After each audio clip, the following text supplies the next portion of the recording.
बनचारी, यमुना तीरा वनचारी। जय राधा माधव जय कुंज बिहारी, जय राधा माधव जय कुंज बिहारी। हरे कृष्णा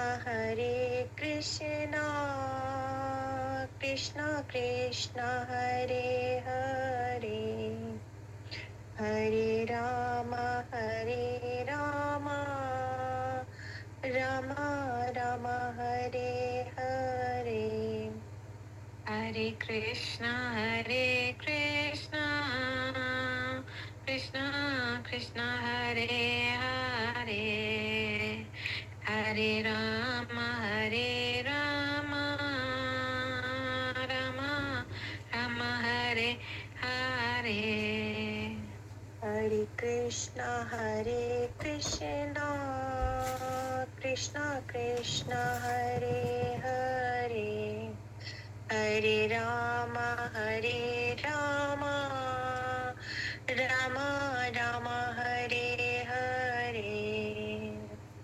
हरे कृष्णा कृष्णा कृष्णा हरे हरे, हरे राम राम राम हरे हरे। ओम नमो भगवते वासुदेवाय नमः। ओम नमो भगवते वासुदेवाय। ओम नमो भगवते वासुदेवाय नमः। ओम नमो भगवते वासुदेवाय नमः। ओम नमो भगवते वासुदेवाय नमः। ओम नमो भगवते वासुदेवाय नमः। ओम प्रभु शांति। Hare Krishna. Thank you so much Mona and Usha माता जी। हरे कृष्णा माता जी। श्रीमद् भागवतम की जय, शीला प्रभुपाद की जय, गुरु महाराज की जय, ओम राधा मदन मोहन की जय, ऑल ऑफ यू की जय। हरे कृष्णा एवरीवन। हरे कृष्णा। हरे कृष्णा। तो आज अपना अध्याय 4 है, 10th कैंटो है, राजा कंस के अत्याचार है। नया लेसन शुरू करना है, तो भी काफियों ने तो भेजा हुआ है, आएंगे तो धीरे धीरे आते रहेंगे। हम स्टार्ट कर लेते हैं जब तक। तो रेणु माता जी आप रीड करना चाहेंगे? हाँ जी जी। उषा कर तो सीमा करती है आज। चलो रेणु हैंड रेज किया है तो दो है। ओके। राजा कंस के अत्याचार। इस अध्याय में बतलाया गया है कि किस प्रकार कंस अपने असुर मित्रों के कहने पर छोटे छोटे बच्चों पर अत्याचार करने को ही अत्यंत व्यवहार कुशलता समझने लगा। जब वासुदेव ने पहले की तरह बेड़ी हथकड़ी पहन ली तो योगमाया के प्रभाव से बंदी गृह के सारे दरवाजे बंद हो गए और योगमाया नवजात शिशु की तरह रोदन करने लगी। उसके रोदन से द्वारपाल जाग गए और उन्होंने तुरंत ही कंस को जानकारी दी कि देवकी के शिशु उत्पन्न हुआ है। यह समाचार सुनकर कंस बड़ी तेजी से सूतिका गृह में चला आया और उस शिशु को बचाने के लिए देवकी के लाख प्रार्थना करने पर भी उस असुर ने बलपूर्वक उस शिशु को देवकी के हाथों से छीनकर शिला पर पटक दिया। कंस का दुर्भाग्य था कि वह शिशु उसके हाथ से छिटककर उसके सिर के ऊपर अष्टभुजा दुर्गा के रूप में प्रकट हो गया। तब दुर्गा ने कंस से कहा, तुम जिस शिशु का मन में ध्यान करते हो वह अन्यंत्र जन्म ले चुका है, अतएव सारे शिशुओं को क्रूरता पूर्वक मारने की तुम्हारी योजना व्यर्थ सिद्ध होगी। भविष्यवाणी के अनुसार देवकी की 8वीं संतान को कंस का वध करना था। अतः जब कंस ने देखा कि 8वीं संतान कन्या है और जब उसने यह सुना कि उसका तथाकथित शत्रु अन्यंत्र जन्म ले चुका है तो उसे अत्यधिक आश्चर्य हुआ उसने देवकी तथा वासुदेव को छोड़ देने का निश्चय किया और उनके समक्ष अपनी क्रूरताओं की गलती स्वीकार की। उसने देवकी तथा वासुदेव के चरणों पर गिरकर क्षमा याचना की और उन्हें आश्वस्त करने का प्रयास किया कि जो कुछ घट चुका है उसे घटना ही था। अतएव उसके द्वारा वध की गई अपनी अनेक संतानों के लिए वे दुखी न हों। चूंकि देवकी तथा वासुदेव अत्यंत पवित्र थे, अतएव उन्होंने कंस को उसके अत्याचारों के लिए तुरंत क्षमा कर दिया। और यह देखकर कि उसकी बहन तथा बहनोई प्रसन्न थे, कंस अपने घर लौट गया।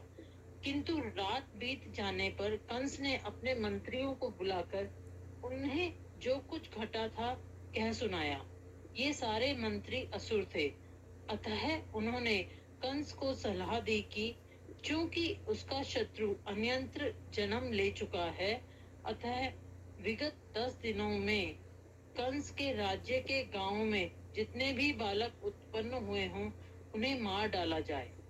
यद्यपि देवतागण कंस से सदैव भयभीत रहते हैं, किंतु उनके साथ नरमी नहीं बरतनी चाहिए, क्योंकि आखिरकार हैं तो वे शत्रु ही। अतः कंस को चाहिए कि वह उनको समूल विनाश करने का भरसक प्रयत्न करे। उन असुर मंत्रियों ने यह भी सलाह दी कि कंस को चाहिए कि वह विष्णु के प्रति अपनी शत्रुता बनाए रखे, क्योंकि विष्णु ही सारे देवताओं के आदि पुरुष हैं।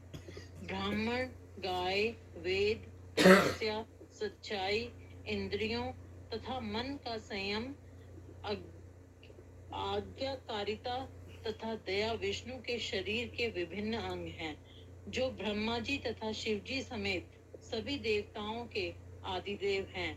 अतः मंत्रियों ने सलाह दी कि देवताओं, संत पुरुषों, गायों तथा ब्राह्मणों को ठीक से दंडित किया जाए। अपने असुर मित्र मंत्रीगणों द्वारा इस तरह की कठोर सलाह दिए जाने पर कंस ने उनकी बातों को मान लिया और यही लाभप्रद समझा कि वह ब्राह्मणों से ईर्ष्या बनाए रखें। अतः कंस के आदेशानुसार असुरों ने पूरी ब्रजभूमि में अपने अत्याचार शुरू कर दिए। अब मैं आगे पढ़ूं माता जी? रेनू ठीक है। इस लाइन में ना, इसमें पैराग्राफ में ना, बस आप थोड़ा लास्ट की लाइन ना बहुत इंपॉर्टेंट है इसमें। तो इसमें लिखा, वो कह रहे हैं ना कि जैसे तुम संगति में रहोगे ना, तो उसका असर हमें वो ही पड़ेगा। इसे लिखा कि हमें साधु संग के साथ रहना बहुत जरूरी है। हमें जो भगवान से जो दूर हटाए, हमें उनके संग में नहीं रहना। वो असुर प्रवृत्ति की हो जाती है। तो ये बहुत इंपॉर्टेंट है कि आपका संग आपको कैसा चाहिए, वो हम खुद चूज कर सकते हैं। ठीक है। बस इसमें मेन चीज यही है कि हमें असुर जैसा नहीं बनना, हम साधु जैसा बनना है। उनकी संगति हमें ग्रहण करनी चाहिए। ठीक है। कोई और पढ़ना चाहते हैं? कोई चाहता है, कोई भी कर सकते हैं। पढ़ लेती हूँ। Okay, thank you. Hare Krishna. Okay okay, Seema फिर आप बाद में रीड कर लेना। That's okay. श्री सुखदेव गोस्वामी ने कहा, हे राजा परीक्षित, घर के भीतरी तथा बाहरी दरवाजे पूर्ववत बंद हो गए। तत्पश्चात घर के रहने वालों ने, विशेष रूप से द्वारपालों ने, नवजात शिशु का क्रंदन सुना और अपने बिस्तरों से उठ खड़े हुए। तात्पर्य: इस अध्याय में योग माया के कार्यकलाप प्रत्यक्ष दृष्टिगोचर होते हैं। देवकी तथा वसुदेव कंस के भ्रामक नृशंस कार्यों को क्षमा कर देते हैं और कंस पश्चाताप करता हुआ उनके चरणों पर गिर पड़ता है। बंदी गृह के द्वारपालों तथा अन्य लोगों के जगने के पूर्व अनेक घटनाएं घटी। कृष्ण का जन्म हुआ और वे गोकुल में यशोदा के घर पहुंचा दिए गए। सुदृढ़ दरवाजे खुले और फिर बंद हो गए और वसुदेव उन्हें लोहे की श्रृंखलाओं में जकड़ गए। किंतु द्वारपाल यह सब नहीं जान पाए। वे तो तब जगे जब उन्होंने नवजात शिशु योग माया को चिल्लाते सुना। श्री विश्वनाथ चक्रवर्ती ठाकुर ने कहा है कि ये द्वारपाल कुत्तों के तुल्य थे। रात में कुत्ते सड़कों पर द्वारपाल जैसा कार्य करते हैं। यदि एक कुत्ता भौंकता है तो सब कुत्ते उसी समय भौंकने लगते हैं। यद्यपि इन कुत्तों को द्वारपाल का कार्य करने के लिए कोई नियुक्त नहीं करता, किंतु वे अपने पड़ोस की रक्षा करना अपना कर्तव्य समझते हैं, और ज्यों ही कोई अज्ञात व्यक्ति प्रवेश करता है तो वे तुरंत भौंकने लगते हैं। योग माया तथा महामाया दोनों ही अनेक भौतिक कार्यकलापों में काम करती है। प्रकृति क्रियामने गुणे क्रमानि सर्वशः, किंतु यद्यपि भगवान की शक्ति उनके अपने निर्देशानुसार कार्य करती है। मिथ्याक्षेण प्रकृतः सूर्यते चराचरम, किंतु कुत्ते सदृश राजनीतिक तथा कूटनीतिज्ञ सोचते हैं कि वे बाह्य जगत के खतरों से अपने पड़ोस को सुरक्षित रखते हैं। ये माया के कार्य हैं, किंतु जो कृष्ण शरण में चला जाता है वह इस जगत के इन कुत्तों तथा कुत्तों जैसे अभिभावकों द्वारा प्रदत्त संरक्षण से मुक्ति पा लेता है। तत्पश्चात सारकेश द्वारपाल जल्दी से भोजवंश के शासक राजा कंस के पास गए और उसे देवकी से शिशु के जन्म लेने का समाचार बतलाया। अत्यंत उत्सुकता से इस समाचार की प्रतीक्षा कर रहे कंस ने तुरंत ही कार्यवाही की।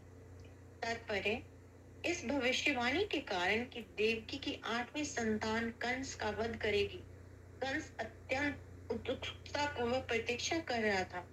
इस बार वह जग कर प्रतीक्षा कर रहा था। अतः जब द्वारपाल उसके निकट गए तो वह शिशु को मारने को तुरंत ही उद्यत हुआ। कंस तुरंत ही बिस्तर से यह सोचते हुए उठ खड़ा हुआ, यह रहा काल जिसने मेरा वध करने के लिए जन्म लिया है। इस तरह उद्विग्न एवं अपने सिर के बाल बिखराए कंस तुरंत ही उस स्थान पर जहां पहुंचा जहां शिशु ने जन्म लिया था। तात्पर्य कालः शब्द महत्वपूर्ण है। यद्यपि यह बालक कंस का वध करने के लिए उत्पन्न हुआ था, किंतु कंस ने सोचा कि इस बालक का वध करने का यह उपयुक्त समय है जिससे स्वयं उसका जीवन बच जाए। वास्तव में काल भगवान का ही दूसरा नाम है जब वे वध करने के उद्देश्य से प्रकट होते हैं। जब अर्जुन ने विराट रूप कृष्ण से पूछा, आप कौन हैं? तो भगवान ने कहा कि मैं साक्षात काल हूँ। प्रकृति का नियम है कि जब अवांछित रीति से जनसंख्या में वृद्धि होती है तो काल प्रकट होता है, और भगवान की ऐसी व्यवस्था बनती है कि लोग बड़ी संख्या में युद्ध, महामारी, दुर्भिक्ष इत्यादि नाना कारणों से मारे जाते हैं।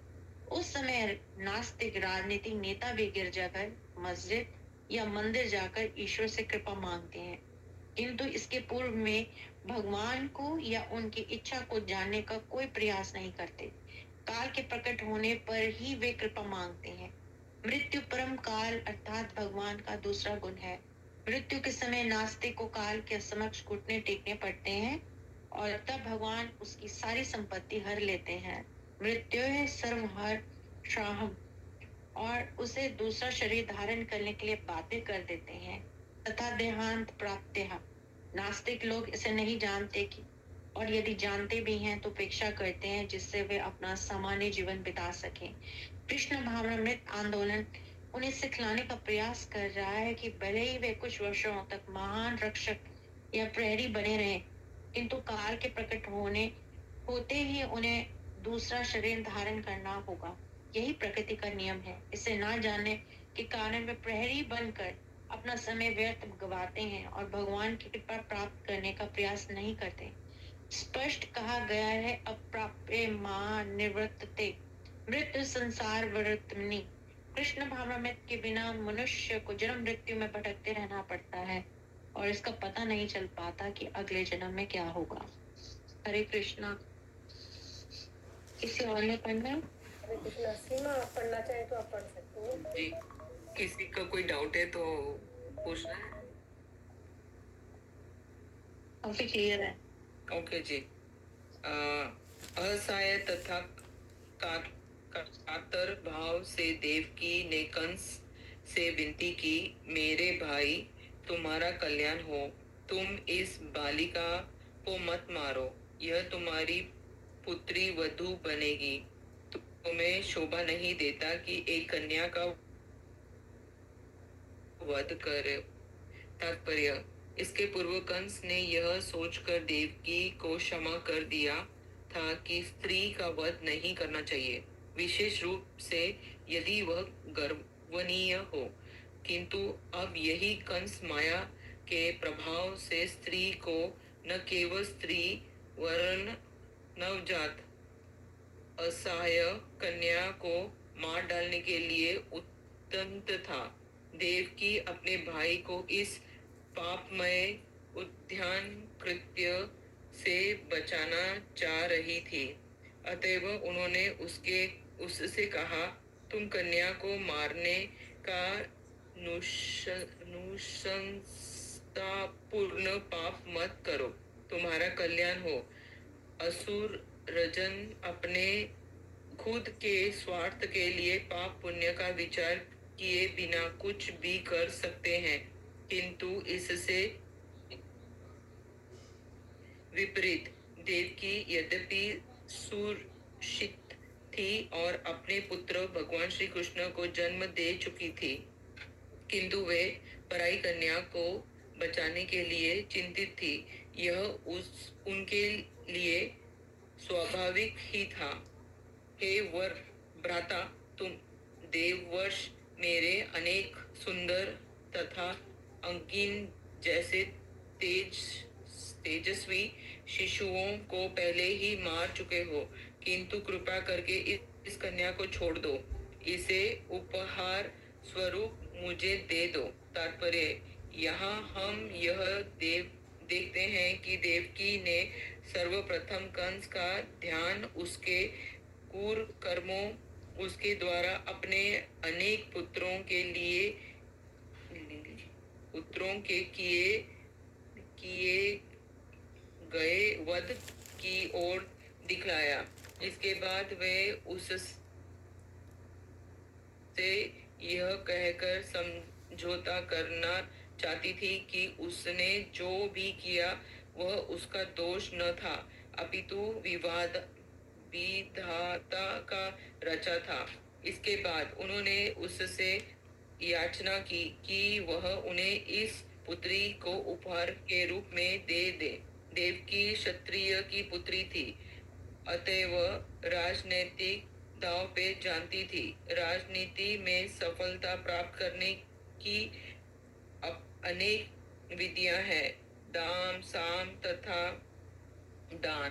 कंस की क्रूरता द्वारा मारे गए अपने पुत्रों के लिए उस पर सीधा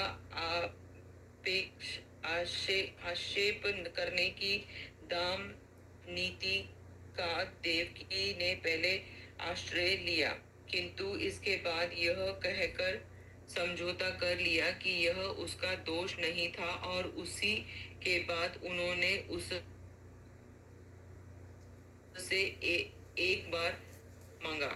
महाभारत के इतिहास से हमें पता चलता है कि क्षत्रिय अर्थात शासकों की पत्नियां तथा पुत्रों राजनीतिक दांवपेच जानती थी, किंतु हम यह भी जानते हैं कि किसी भी स्त्री को मूर्ख शासक का पद प्रदान नहीं किया गया। यह मनु संहिता के आदेश के अनुसार है, किंतु दुर्भाग्य की बात यह है कि मनु संहिता का भी अब उपहास किया जा रहा है और वैदिक समाज के सदस्य आर्य लोग कुछ भी नहीं कर सकते। कलयुग की ऐसी स्थिति है, विधि के विधान बिना कुछ भी नहीं हो सकता। तस्वे हेतम प्रत्येत को विधा न लभ्यते यथा ब्रह्मता मुझे बोलना नहीं आएगा वो क्या प्रत्यता तल्य भत्या न लभ्यते यद भ्रमता उपरधयः ललय भयते दुःखः वदन्यतः सुखं कालेन सर्वत्र गंभीर हंसा। देवकी अच्छी तरह जानती थी कि उनके अनेक पुत्रों का वध विधि द्वारा निश्चित था, अंत कंस को दोषी नहीं ठहराया जा सकता है। कंस को अच्छी शिक्षा देना भी व्यर्थ था। उपदेशों ही मूर्खना प्रकोपाय न शानते। चाणक्य पंडित। यदि मूर्ख व्यक्ति को अच्छा उपदेश दिया जाता है तो वह अधिकाधिक क्रोध प्रकट करता है। यही नहीं, क्रूर व्यक्ति सांप से भी अधिक खतरनाक होता है। सांप तथा क्रूर व्यक्ति दोनों ही क्रूर होते हैं, किंतु क्रूर व्यक्ति अधिक खतरनाक होता है, क्योंकि सांप को तो मंत्रों या औषधियों से नियंत्रित किया जा सकता है, किंतु क्रूर व्यक्ति का दमन किसी प्रकार नहीं किया जा सकता। कंस का स्वभाव ऐसा ही था। हरे कृष्णा। कोई और पढ़ना चाहता है? हाँ जी, मैं पढ़ना चाहती हूँ। थैंक यू सीमा माता जी। हरे कृष्णा एवरीबॉडी। हे प्रभु, हे मेरे भाई, मैं अपने सारे बालकों से विरहित होकर अत्यंत दीन हूँ। फिर भी मैं तुम्हारी छोटी बहन हूँ, अतएव यह तुम्हारे अनुरूप ही होगा कि तुम इस अंतिम शिशु को मुझे भेंट में दे दो। सुखदेव गोस्वामी ने आगे कहा, अपनी पुत्री को दीनता पूर्वक सीने से लगाए हुए तथा बिलखते हुए देवकी ने कंस से अपनी संतान के प्राणों की भीख मांगी, किंतु वह इतना निर्दयी था कि उसने देवकी को फटकारते हुए उसके हाथों से उस बालिका को बलपूर्वक झपट लिया। यद्यपि देवकी एक दीन स्त्री की तरह बिलख रही थी, किंतु वास्तव में वे दीन नहीं थी, इसलिए दीनवत शब्द का प्रयोग हुआ है। वे पहले ही कृष्ण को जन्म दे चुकी थी, अतएव उनसे बढ़कर धनवान और कौन हो सकता था। यहाँ तक कि देवतागण भी उनकी स्तुति करने आए थे, किंतु देवकी ने एक निर्धन सताई हुई स्त्री को भूमिका इसलिए निभाई क्योंकि वे यशोदा की कन्या को बचाना चाह रही थी। तो किसी का कोई सवाल है? मुझे ऐसा लगा कोई बोलना चाह रहा है। नहीं, मैं फिर आगे पढ़ती हूँ। अपने विकट स्वार्थ के कारण अपनी बहन से सारे संबंध तोड़ते हुए घुटनों के बल बैठे कंस ने नवजात शिशु के पांव को पकड़ा और उसे पत्थर पर पटकना चाहा। वह कन्या योग माया देवी, जो भगवान विष्णु की छोटी बहन थी, कंस के हाथ से छूटकर ऊपर की ओर चली गई और आकाश में हथियारों से युक्त 8 भुजाओं वाली देवी दुर्गा के रूप में प्रकट हुई। तात्पर्य, कंस ने कन्या को नीचे पत्थर पर पटकना चाहा, किंतु वह तो भगवान विष्णु की छोटी बहन योग माया थी, अतः हाथ से छूटकर ऊपर चली गई और देवी दुर्गा का रूप धारण कर लिया। अनुजा शब्द महत्वपूर्ण है। उसका अर्थ है छोटी बहन। जब विष्णु या कृष्ण ने देवकी से जन्म लिया तो उसी समय उन्होंने यशोदा के गर्भ से भी जन्म लिया होगा, अन्यथा योगमाया भगवान की छोटी बहन कैसे बनती? माता जी आप ये पढ़ेंगे? मैं नहीं पढ़ पाऊंगी ये श्लोक। जी माता, श्लोक छोड़ दे, श्लोक नहीं पढ़ना माता जी। ठीक, पढ़ते नहीं है ना, बीच में कोई आ जाता तो वो हम क्लियर करते हैं। ठीक है जी। देवी दुर्गा फूल की मालाओं से सुशोभित थी। वे चंदन का लेप किए थीं और सुंदर वस्त्र पहने तथा बहुमूल्य रत्नों से जटित आभूषणों से युक्त थी। वे अपने हाथों में धनुष, त्रिशूल, बाण, ढाल, तलवार, शंख, चक्र तथा गदा धारण किए हुए थी। अप्सराएं, किन्नर, उरग, सिद्ध, चारण तथा गंधर्व तरह तरह की भेंट अर्पित करते हुए उनकी प्रशंसा और पूजा कर रहे थे। ऐसी देवी दुर्गा इस प्रकार बोली, अरे मूर्ख कंस, मुझे मारने से तुझे क्या मिलेगा? तेरा जन्मजात शत्रु तथा वध करने वाला पूर्ण पुरुषोत्तम भगवान अन्यत्र कहीं जन्म ले चुका है, अतः तू व्यर्थ ही इन बालकों का वध मत कर। कंस से इस तरह कहकर देवी दुर्गा अर्थात योग माया वाराणसी इत्यादि जैसे विभिन्न स्थानों में प्रकट हुई और अन्नपूर्णा, दुर्गा, काली तथा भद्रा जैसी विभिन्न नामों से विख्यात हुई। तात्पर्य: देवी दुर्गा कलकत्ता में काली, मुंबई में मुंबा देवी, वाराणसी में अन्नपूर्णा, कटक में भद्रकाली तथा अहमदाबाद में भद्र कहलाती है। इस तरह अलग अलग जगहों में वे अलग अलग नामों से जानी जाती हैं। उनके भक्त शाक्त अर्थात भगवान की शक्ति के उपासक कहलाते हैं, जबकि पूर्ण पुरुषोत्तम भगवान के भक्त वैष्णव कहलाते हैं। वैष्णवों का दिव्य लोक अर्थात वैकुंठ जाना निश्चित है, जबकि शाक्तों को इस भौतिक जगत में रहकर तरह तरह के भोग विलास करना नियत है। भौतिक जगत में जीव को नाना प्रकार के शरीर धारण करने पड़ते हैं। ब्राह्मयन सर्वभूतानि यंत्र रूढ़ानि माया, भागवत गीता 17:61। योग माया या माया दुर्गा देवी जीव की इच्छा के अनुसार उसे विशेष प्रकार का शरीर प्रदान करती है, जिसे यंत्र अर्थात मशीन कहा जाता है। किंतु जो जीव वैकुंठ लोक चले जाते हैं, उन्हें पुनः इस भौतिक शरीर रूपी बंदी गृह में लौटना नहीं होता। त्यक्त्वा देहम पूर्ण जन्म नैति मामेति सो जन। जन्म एति ये शब्द सूचित करते हैं कि सारे जीव भगवान की संगति का आनंद उठाने के लिए वैकुंठ तथा वृंदावन के दिव्य धामों में अपने मूल आध्यात्मिक शरीरों में रहते हैं। थैंक यू माता जी। Thank you. हरे कृष्ण। हरे कृष्ण माता जी। और कोई रीड करना चाहेगा? ये लास्ट लाइन का अर्थ बताना, ये कहना क्या चाह रहे हैं भगवान की? ये शब्द सूचित करते हैं कि सारे जीव भगवान की संगति का आनंद उठाने के लिए बैकुंठ और वृंदावन के दिव्य यामों में अपने मूल आध्यात्मिक शरीरों में रहते हैं। ये कौन से शरीरों की बात कर रहे हैं? ये जो जैसे इसमें अगले श्लोक में बोला आया है कि बहुत क्लियर लिखा हुआ है कि जो देवी दुर्गा माता जी सबके नाम बताए हैं, ये सारे ना उनके है तो सब भगवान के अंश, पर सारी जितनी भी देवियां है ना, वो सारी राधा रानी से निकली हुई है।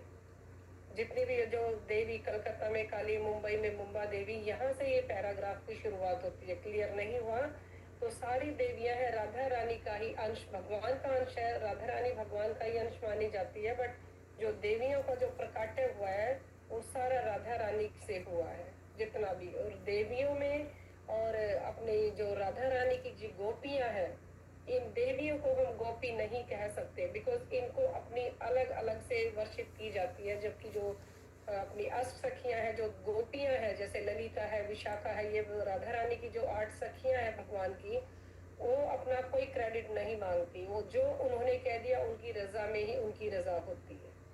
तो गोप्य तो इसमें पैराग्राफ में एक तो ये चीज क्लियर हुई है कि राधा रानी से प्रकाट्य हुआ है इनका जितने भी हैं। और दूसरा, ये गोपियां नहीं कह सकते इनको, बिल्कुल इनको अपनी अपनी फ्रीडम, इनको अलग अलग सोपान दिए, अलग अलग सारे वो पद दिए हुए कि आप इस उसमें डिपार्टमेंट में हैं, आप ये करेंगे तो आपको ये मिलेगा। पर है सारी जितनी देवियां एक ही है, किसी भी के नाम अलग अलग है, बट ये कोई डिफरेंट इनमें कोई नहीं है। कोई किसी नाम से पुकारता है भगवान के नाम को भी, पर है अल्टीमेट भगवान एक ही है। आगे आया, लास्ट में आया है, किंतु जो जीव वैकुंठ चले जाते हैं उन्हें पुनः इस भौतिक शरीर रूपी बंदी ग्रह में लौटना नहीं होता। अगर लौटना नहीं होता तो प्रभुपाद जी भी एक बहुत बड़े महान है, भक्ति विनोद सरस्वती चक्रवर्ती जैसा, जितने भी हमारी महानता, रूपा गोस्वामी, जितने भी 6 गोस्वामी हैं, तो वो वापिस क्यों आए हैं? उनका रीजन ये है, इसमें क्वेश्चन निकल सकता है। रीजन ये है कि भगवान ने ही उनको यहाँ भेजा हुआ है। उन्होंने कहा है कि हमें कोई ऐसी सेवा दो, वो यहाँ एंजॉय करने नहीं आए, वो भक्ति करके हमें यहाँ से जो बद्ध जीव है उनको यहाँ से निकालने के लिए आए हैं। तो ये हमें क्लियर हो जाना चाहिए कि जो जीव वैकुंठ चले जाते हैं उन्हें पुनः इस भौतिक शरीर रूपी बंदी ग्रह में लौटना नहीं होता। अयक्त्वा तेह पुनर्जन्म नैति मामेति, सो अर्जुन जन्म न एति ये शब्द सूचित करते हैं कि सारे जीव भगवान की संगति का आनंद उठाने के लिए वैकुंठ तथा वृंदावन के दिव्य धामों में अपने मूल आध्यात्मिक शरीरों में रहते हैं। ये उन गोस्वामियों की बात करी गई, जैसे षड गोस्वामी है, जितने भी प्रभुपाद जी हैं हमारे, और भी जैसे आज टाइम में दूसरे संस्थान में है प्रेमानंद महाराज जी हैं। ये सेंटेंस उनके लिए का अपनी आध्यात्मिक शरीर प्रवृत्ति में रहते हुए भी वो उनको और कोई मटेरियल चीज से, भौतिकता से कोई संबंध नहीं है, सिर्फ वो यहाँ हम सबका उद्धार करने के लिए आए हुए हैं। ठीक है। Is this clear Mona? हाँ जी, बिल्कुल बिल्कुल। थैंक यू माता जी। हरे कृष्ण। यस, बाकी कोई ना, चलो मैं रीड करूं, किसी ने करना हो तो कर सकते हैं। देवी दुर्गा के शब्द, ये श्लोक नंबर है 14। देवी दुर्गा के शब्दों को सुनकर कंस अत्यंत विस्मित हुआ। तब वह अपनी बहन देवकी तथा बहनोई वसुदेव के निकट गया, उन्हें बेड़ियों से विमुक्त कर दिया तथा अति विनीत भाव से इस प्रकार बोला। तात्पर्य, कंस को आश्चर्य हुआ क्योंकि देवी दुर्गा तो देवकी की कन्या निकली। देवकी तो मानव जाति की थी, भला देवी दुर्गा उसकी पुत्री किस तरह हो सकती है? उसके आश्चर्य का यही कारण था। यही नहीं, देवकी की 8वीं संतान कन्या कैसे हो गई, इससे भी उसे आश्चर्य हुआ। असुरगण सामान्यतः माता दुर्गा अर्थात शक्ति या फिर देवताओं के विशेष रूप से शिवजी के भक्त होते हैं। अपने आदि अष्टभुजी रूप में हथियार धारण किए हुए दुर्गा के प्रकाट्य ने तुरंत ही कंस की इस धारणा को बदल दिया कि देवकी मानव है, अवश्य ही उसमें कोई न कोई दिव्य गुण होंगे, अन्यथा देवी दुर्गा उसके गर्भ से क्यों जन्म लेती। ऐसी परिस्थिति में आश्चर्यचकित कंस ने अपनी बहन देवकी के प्रति की गई नृशंसताओं को प्रतिपूर्ति कर देनी चाहिए। हाय मेरी बहनोई, मैं सचमुच उस मानव भक्षी राक्षस के तुल्य पापी हूँ जो अपने ही शिशु को मारकर खा जाता है, क्योंकि मैंने तुमसे उत्पन्न अनेक पुत्रों को मार डाला है। तात्पर्य, ऐसा माना जाता है कि राक्षस गण अपने ही पुत्रों को खा जाने के आदी होते हैं, जिस तरह सांप तथा अन्य अनेक जानवर कभी कभी करते हैं। दूसरा जानवर, एक तो सांप का दूसरा स्कोर तो हो सकता है, इसमें बहुत लाइव एग्जांपल होते हैं, हम देखते भी रहते हैं। कोई है दूसरा एग्जांपल किसी के सामने ऐसा भी? बिल्ली। अच्छा, बिल्ली का मुझे नहीं पता। बिल्ली भी पहला बच्चा खा जाती है, सुना है बस। ओ, जैसे नंबर 1 है तो फिश भी, मछली भी ऐसा ही करती है। संप्रति कलयुग में राक्षस पिता तथा माता अपने शिशुओं को गर्भ में ही मार रहे हैं और कुछ तो भ्रूण को भी बड़े चाव से खाते हैं। इस तरह तथाकथित सभ्यता राक्षसों को उत्पन्न करके क्रमशः प्रगति कर रही है। मैंने दयाविहीन तथा क्रूर होने के कारण अपने सारे संबंधियों तथा मित्रों का परित्याग कर दिया है, अतः मैं नहीं जानता कि ब्राह्मण का वध करने वाले व्यक्ति के समान मृत्यु के बाद या इस जीवित अवस्था में मैं इस लोक में जाऊंगा। हाय, कभी कभी न केवल मनुष्य झूठ बोलते हैं, अपितु विधाता भी झूठ बोलता है, और मैं इतना पापी हूँ कि मैंने विधाता की भविष्यवाणी को मानते हुए अपनी ही बहन के इतने बच्चों को वध कर दिया। हे महान आत्माओं, तुम दोनों के पुत्रों को अपने ही दुर्भाग्य का फल भोगना पड़ा है, अतः तुम उनके लिए शोक मत करो। सारे जीव परमेश्वर के नियंत्रण में होते हैं और वे सदैव एक साथ नहीं रह सकते।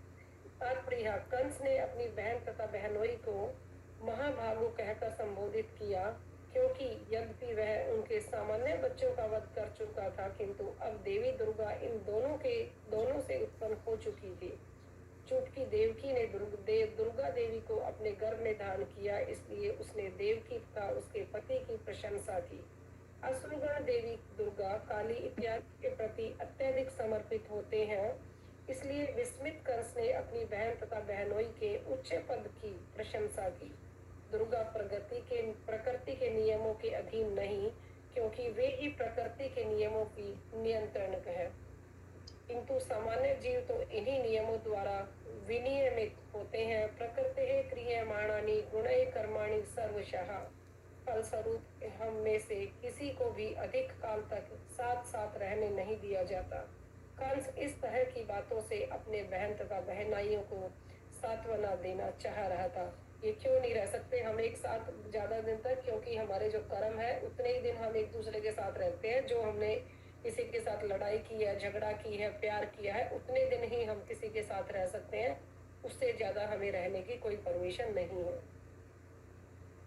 इस संसार में हम देखते हैं कि बर्तन, खिलौने तथा पृथ्वी के अन्य पदार्थ प्रकट होते हैं, टूटते हैं और फिर पृथ्वी में मिलकर विलुप्त हो जाते हैं।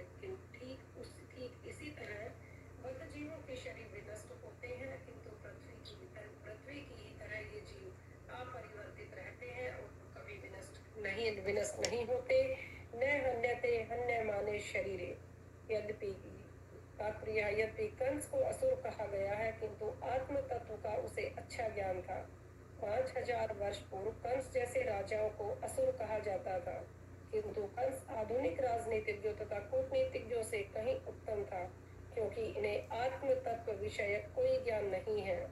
वेदों में कहा गया है कि असंगतो हायम पुरुषः। आत्मा का भौतिक शरीर के परिवर्तनों से कोई नाता नहीं होता। शरीर में 6 परिवर्तन होते हैं: जन्म, वृद्धि, स्थिति, उत्पजात, ह्रास तथा संहार। किंतु ये परिवर्तन आत्मा में नहीं देखे जाते। किसी शरीर के विनाश के बाद भी शरीर के तत्वों का मूल स्रोत बदलता नहीं। जीव भौतिक शरीर का भोग करता है, जो प्रकट होता है और विलुप्त होता रहता है, किंतु पंचतत्व, क्षिति, जल, पावक, गगन और शरीर वैसे के वैसे रहते हैं। यहाँ पर मिट्टी के बने पात्रों तथा खिलौनों का दृष्टांत दिया गया है। ये टूटने पर अपने मूल अवयवों में मिल जाते हैं। कुछ भी हो, वस्तुओं का मूल स्रोत वही रहता है। जैसा कि पहले बताया जा चुका है, शरीर का निर्माण आत्मा की इच्छाओं के अनुसार होता है। आत्मा जैसी इच्छा करता है वैसा शरीर बनता है। इसलिए भगवद गीता 18.61 में कृष्ण कहते हैं, ईश्वरः सर्वभूतानां हृदये अर्जुन तिष्ठति भ्रामयन् सर्वभूतानि यंत्रारूढ़ानि मायया। हे अर्जुन, भगवान हर प्राणी के हृदय में स्थित है और उन सारे जीवों को घुमाते रहते हैं जो मानो भौतिक शक्ति से बने यंत्र पर आरूढ़ है। न तो परमात्मा न ही आत्मा अपने मूल आध्यात्मिक स्वरूप को बदलता है।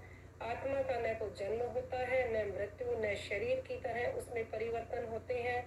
इसीलिए वेद सुक्ति है, असड़ंगो हायम पुरुषः। यद्यपि आत्मा इस भौतिक जगत में बद्ध है, किंतु भौतिक शरीरों में होने वाले परिवर्तनों से इसका कोई संबंध नहीं होता। हरे कृष्ण। और कोई रीड करना चाहेगा? हरे कृष्ण माता जी। जी माता जी, ये बहुत ही इंटरेस्टिंग तात्पर्य है माता जी, शरीर और आत्मा का। एक बार आप थोड़ा सा इलैबोरेट कर देंगे माता जी, जैसे कि काफी सारी डिटेल्स है इसमें, लाइक पंच तत्व का उसके बारे में बताया गया है माता जी। और तो ये जो तात्पर्य है थोड़ा सा और समझा देंगे माता जी? माता जी, इसमें बहुत बिल्कुल क्लियर लिखा हुआ है, हमारे शरीर अलग है, आत्मा हमारी अलग है। आत्मा हमारी वहीं की वहीं, आत्मा हमारी भी ना कभी, मतलब आदमी शरीर हमारा बूढ़ा होता है, आत्मा कभी बूढ़ी नहीं होती। जैसे कोई भी किसी बूढ़ा आदमी हो, उसका भी दिल करता है कि मैं भी डांस करूं, पर उसका जो शरीर है वो काम में, वो उसके अलाउ नहीं करता, उसमें इतना स्टेमिना नहीं होता। आत्मा कभी भी नहीं मरती, इसके डिफरेंस है। और शरीर हमारा जैसे कपड़े होते हैं, वस्त्रों की तरह बदलता रहता है। तो आत्मा बिल्कुल ही अलग है। आत्मा निकल जाती है, जब हम दुनिया से जाते हैं आत्मा निकल के चली जाती है भगवान के पास, और हमारा शरीर यहीं पड़ा रहता है और जल के राख हो जाता है। तो आत्मा और शरीर को हमने कभी भी एक नहीं मानना चाहिए। तभी तो कहते हैं जितने भी ये पूजा पाठ, जो ज्यादा साधु सन्यासी होते हैं, ये देखें जो मैटेरियल चीजों में घुसे हुए हैं ना, हम सभी हैं। तो बस ये यहाँ लग गया, ये यहाँ लग गया, हमारा ये, हमें ये होना चाहिए, वो होना चाहिए। बट जो साधु और महात्मा है ना, उनको कोई बनने ठनने का शौक नहीं है, बिकॉज उनको पता है हमें आत्मा को क्लीन करना है। शरीर एक दिन सर्वनाश शरीर का होना ही है। ओके ओके माता जी। बहुत सारे इसमें काफी डिफरेंस है माता जी, कि सेपरेट मानना है और शरीर को हमने सेपरेट मानना है। आत्मा को हमें वो कर्म करने हैं जो हमें हमारी आत्मा और परमात्मा से मिला दे। हमें कोई ऐसे कर्म नहीं करने चाहिए जो कि वो अभी इसमें बद्ध जीव का भी आया था। हमें बद्ध जीवों की तरह नहीं रहना चाहिए कि हमें पता है कि भगवान है और सब कुछ उसी के सहारे चलता है, फिर भी हम अपनी मंद बुद्धि के कारण हम ना ऐसे उल्टे सीधे हम काम करते हैं, पता होने के बावजूद कि इसका रिजल्ट ठीक नहीं है। जैसे बड़ा अच्छा लेक्चर चल रहा था, किसी ने कहा कि भी हमें पता है कि सब कुछ, हम अगर पूरा साल नहीं पढ़ेंगे तो एक छोटा सा बच्चा कह रहा था कि हम पूरा साल बाद में कुछ टाइम हम पढ़ लें, जैसे हम सोचते हैं कि थोड़ा सा एज निकल जाए, अपना जवानी सबकी निकल जाए, बाद में हम भगवान को याद करेंगे। सेम एग्जाम्पल उसने कहा कि अगर जो बाद में आप बच्चे ने पूछा उससे, एक टीचर से, एक प्रीचर थे उनसे कि हम बाद में पढ़ लेंगे, हम पूरा साल क्यों पढ़े, हम बाद में 1-2 महीने पढ़ लेंगे, उसी पास हो जाएंगे। तो उन्होंने ये कहा कि कुछ महीने पढ़ोगे ना तो आलू ही आएगा आपके उसमें। आलू राउंड गोल होता है तो 0 होता है, उसका मतलब कि आप उसी तरह रहोगे, उतना ही वही मिलेगा आपको, उससे ज्यादा नहीं मिलेगा, नंबर 1 नहीं मिलेगा। फिर भी अगर कोई लगता है, जैसे हम भी कह देते हैं कि चलो हम बाद में बड़े होंगे, अभी काफी लोगों के मुख से सुनते हैं कि नहीं नहीं बाद में पूजा करेंगे, अभी हमारा टाइम नहीं आया, हम गृहस्थी में फंसे हुए हैं। जितना जिस टाइम से लगोगे उतना ही आपको क्रेडिट मिलेगा माता जी। और अगर जो कईयों के जैसे वो थे अजामिल थे, अजामिल कई कई ऐसे होते हैं, उनके अपने कर्मों के हिसाब से उनको राइट वे अपनी लिबरेशन मिल गई, उन्होंने भगवान का नाम पुकारा और मिल गए। पूरी लाइफ उन्होंने ऐसे ऐसे काम किए थे जो कि एक आम इंसान नहीं करता, और सब कर्मों का ही चक्कर है। उन्होंने ऐसा, एक बच्चा कोई भी है, कोई ऐसा साधु संग कोई ऐसा उतर जाता है, साधुओं के संग में रह के, एक ही दिन का संग था साधु का, कि उन्होंने कहा कि आपकी वाइफ प्रेग्नेंट है और इससे इसका नाम नारायण रख देना। तो वो भी साधु संग के कारण हुआ था। हमें ज्यादा से ज्यादा साधु संग करना चाहिए। अभी जैसे जन्माष्टमी है, जन्माष्टमी पे अभी है टाइम थोड़ा सा, उनके बारे में भी थोड़ा सा बात करनी थी मैंने। तो ये इसका मतलब यही है माता जी कि आत्मा को परमात्मा से मिलाने का हमें काम करना है। जो हमारी ऐसी कोई चीज हो कि हमें भगवान से दूर करे, हमें उसके पास नहीं जाना। हाँ माता जी, थैंक यू माता जी। हाँ जी, तो ये है। तो अभी थोड़ा सा माता जी फिर मैं थोड़ा सा कंफ्यूज हो गई हूँ यहाँ पे अभी। हाँ बताइए माता जी। वो जो पैराग्राफ नंबर 13 का जो लास्ट लाइन है उसमें तो क्लियर लिखा है ना, किंतु जो जीव वैकुंठ लोक चले जाते हैं उन्हें पुनः इस भौतिक शरीर रूपी बंदी ग्रह में लौटना नहीं होता। तो यानी वो आत्मा ही जाती है ना वहाँ पे, बॉडी थोड़ी जाती है, बॉडी तो यहीं रह जाती है। फिर अगर नहीं फिर हाँ जी बॉडी, किंतु जो जीव वैकुंठ चले जाते हैं, जीव चले जाते हैं, जीव मतलब आत्मा चली जाती है माता जी वहाँ पे। शरीर का क्या करना है, शरीर को यही जला देते हैं, राख हो जाता है उसका। तो हाँ तो फिर वो दूसरी आत्मा दूसरे जन्म बंदे में किसी जीव में आके जन्म लेके वापस आती है, लेकिन जो वैकुंठ जाती है वो नहीं आती। लेकिन जो शक्ताज हैं, जो देवियों के पुजारी और ये जो देवताओं के पूजा करने वाले हैं, जिनको शक्ताज कहते हैं, वो वापस आते हैं दूसरे जीव में जन्म लेके और यहाँ पे मटेरियल लाइफ एंजॉय करने हैं। नहीं, मटेरियल लाइफ एंजॉय करने के लिए वो भी भगवान से परमिशन लेते हैं। या अगर भगवान से वो यही कहेंगे कि हम जाके आपकी भक्ति करेंगे और हम भक्त बनाएंगे, चाहे जैसे डेमीगॉड्स भी आते हैं, उनके जब पुण्य कर्म हो जाते हैं तो धन हो जाते हैं, तो वो भी यहाँ पे आते हैं, तो वो भी अपनी दोबारा नए शिरों से काम करना पड़ता है। तो यहाँ आने के बाद तो फिर भी जो यहाँ आते हैं वो भी भगवान की परमिशन से ही आते हैं कि हम जाएंगे, एटलीस्ट हम कुछ भक्त हम बनाएंगे, और जो भी डेमीगॉड्स का जो भी वर्शिप करते हैं वो सारी डेमीगॉड्स अपने पास नहीं रखते, सारी की सारी वो भगवान को अर्पित कर देते हैं। हम लोग ये चाहते हैं कि हमें डेमीगॉड की वर्शिप कर दी, हमारा इन्होंने इच्छाएं हमारी पूरी करी है। भगवान की परमिशन होती है तो वो इच्छाएं पूरी होती है। डेमीगॉड्स के हाथ में कुछ भी नहीं है, ना ये पूजा रखते हैं अपनी। इंद्र को कई बार प्राउड हो गया था, सबको पता ही है, तो उनका भी भगवान ने प्राउड तोड़ दिया था।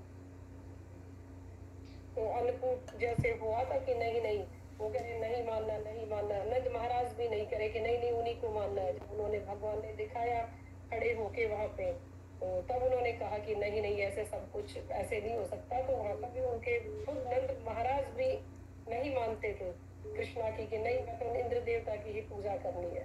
तो इनके हाथ में कुछ भी नहीं है बिल्कुल माता जी, सब कुछ जो है भगवान का ही है, उनके बिना पत्ता भी नहीं हिलता। ये हमें समझ आ जाएगी ना, पूरा फेथ हो जाएगा, तो आप ये सोचो कि हमने भगवान को सरेंडर कर दिया। जब तक फेथ नहीं आएगा, जब तक डावाडोल स्थिति रहेगी। और जो ये शक्ति अवतार है, जैसे प्रभुपाद जी हैं, काफी और भी हैं, ये सारे आते हैं यहाँ पे सिर्फ हमारा बच्चियों का उद्धार करने के लिए बस। हरे कृष्णा माता जी। माता जी मतलब जब आत्मा गोलोक धाम पहुंच जाती है तो माता जी वहां पर बॉडीली कोई फॉर्म्स है ही नहीं, मतलब वो सिर्फ आत्मा आत्मा ही रह जाती, वही एक अनुभव है, इटर्नल अनुभव है माता जी, फिर कोई रहना कुछ है। जो आप देखो वैंकुंठे की बहुत सारी इसमें आती है पिक्चरें, बहुत सारी वैंकुंठ धाम अपना भागवतम में भी बना हुआ है, वहाँ सब कुछ सारी चीजें लाइव है माता जी। बर्तन भी है, कपड़े भी हैं, पहनने के भी है, ट्रीज भी हैं, वहाँ सारी चीज लाइव है। ये ऐसा नहीं है कि हमारे यहाँ पे सिर्फ बॉडी ही हो। वहाँ हमारे यहाँ पे स्पून बोलती नहीं है, बर्तन बोलते नहीं है माता जी, चप्पलें हमारी बोलती नहीं है। कोई चीज ऐसी है जो ऐसी है ना, जो चीजें जो नहीं बोलती, जो निर्जीव हम कहते हैं चीजें निर्जीव है, वहाँ कोई भी चीज, एक फ्रूट्स तक भी वहाँ, अब यहाँ फ्रूट्स बोलते नहीं है, वहाँ फ्रूट्स तक भी सब बोलते हैं कि यार हम आपको सर्व हो जाए, बड़े अच्छे से रेडी होके। जैसे आज कल ही पढ़ा था, भागवत गीता में लिखा हुआ है, प्रभुपाद जी ने साफ कहा है कि जब भगवान के सामने तुम्हें जाना हो ना, तो बुद्धू बन के मत जाओ, नहा धो के अपने बालों को कवर करके और बालों को बना ठना के अच्छे सुंदर से बन के, स्वच्छ बन के, बाहर से भी स्वच्छ बनना है और अंदर से भी। बाहर से हमें मतलब नहाना धोना चाहिए, अच्छी तरह साफ कपड़े होने चाहिए, ये बाहरी हमारे स्वच्छता है। अंदर की जो स्वच्छता है वो कि भगवान को जाएंगे, मिलेंगे और हम उनकी वर्शिप करेंगे बड़े दिल लगा के। तो अंदर और बाहर से हमें क्लीन होना चाहिए।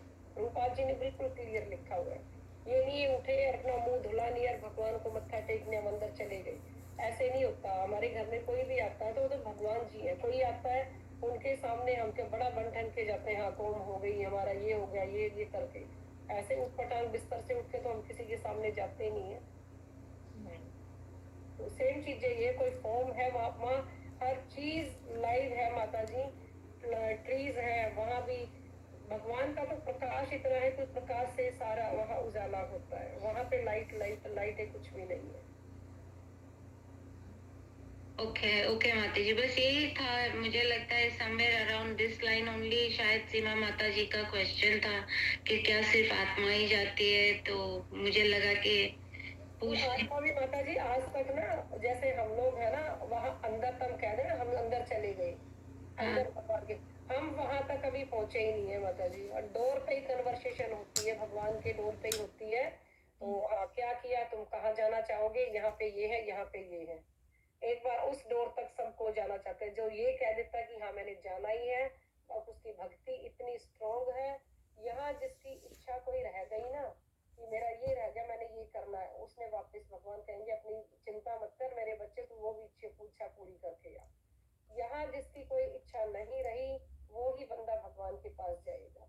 वहां जाके भगवान से रिक्वेस्ट करना है कि मेरा कोई इंजॉयमेंट मैंने नहीं करना नीचे जाके, बस करना है, आपके भक्त बनाने हैं, उनको मैं छोड़ के आ गया हूँ। तो उसी वजह से फिर भगवान कहेंगे कि उनकी हेल्प करेंगे। प्रभुपाद जी ने इतना किया है, इतनी एज में कोई आसान बात थोड़ी है, कौन कर सकता है, हम लोग ऐसे कर सकते हैं, नहीं कर पाएंगे। तो उनकी परमिशन से आया, तभी तो उनको धूप हो, गर्मी हो, सर्दी हो, इतने बड़े शिप में आए वो, और ऐसे ऐसी जगह रह के गए हैं। तो उनको गोरों को, उन्होंने गोरे भी जितने भी थे वो कहते हैं नहीं पैंट पहननी पड़ेगी, कोट पैंट टाई लगानी पड़ेगी।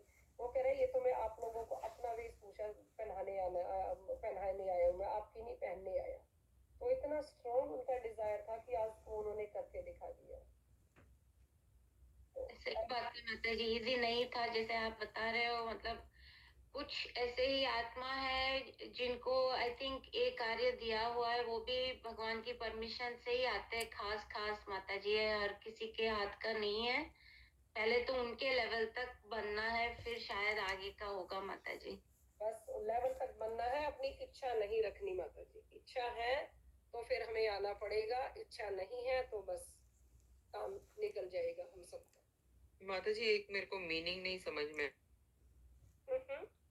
आया। जहाँ लिखा ना है अर्जुन, वो वाले पैराग्राफ का जो लास्ट लाइन है ना, जो मानो भौतिक शक्ति से बने यंत्र पर आरूढ़ है, आरूढ़ है। कहाँ पे है माता जी, मुझे नहीं पता लाइन कौन सा वर्ष है, कौन सा है बताओ। लास्ट वाला 19 था जो है अर्जुन वाला पैराग्राफ, ओके, हे अर्जुन भगवान 20 के ऊपर। ओके, इसमें लिखा है हे अर्जुन भगवान हर प्राणी के हृदय में स्थित है और उन सारे जीवों को घुमाते रहते हैं जो मानो भौतिक शक्ति से बने यंत्र पर आरूढ़ है। न तो परमात्मा न ही आत्मा अपने मूल आध्यात्मिक स्वरूप को बदल सकता है। आत्मा का न तो जन्म होता है न मृत्यु, न शरीर की तरह उसमें परिवर्तन होते हैं।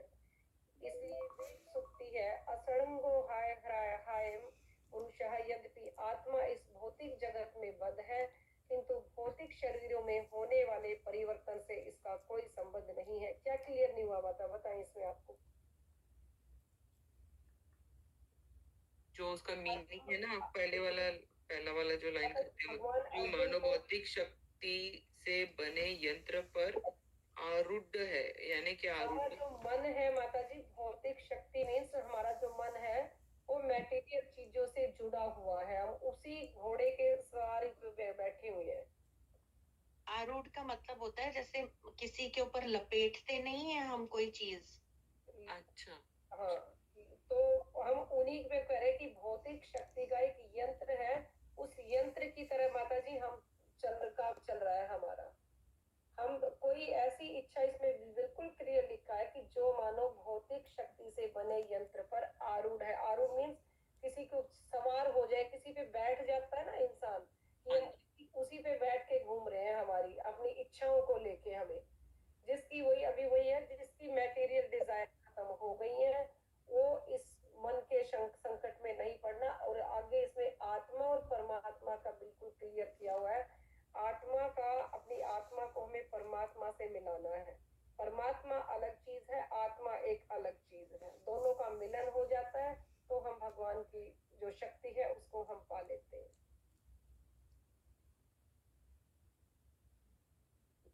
और एक और प्रश्न था, जब आपने स्टार्टिंग में बताया था कि हमें अच्छे लोगों का संग रखना है, लेकिन अगर हमारे लिस्ट में एक ऐसा कोई बद्ध जीव है तब क्या किया जाए?